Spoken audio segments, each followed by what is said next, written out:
السلام عليكم ورحمة الله وبركاته. عجول بقر بلدي، لحمة تخينة، لحمة عالية، تبن وعلف. حاجة ما شاء الله، الله أكبر تبارك الرحمن. اليوم الخميس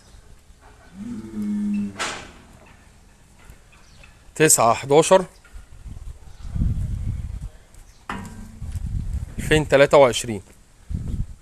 عجول قديمة علفة مظبوطة، حاجة ما شاء الله. تصافي 62%، حاجة ما شاء الله تبارك الرحمن.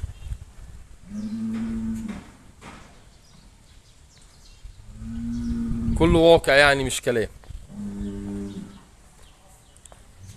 حاجة نمرة واحد البلد ما شاء الله، الله أكبر تبارك الرحمن.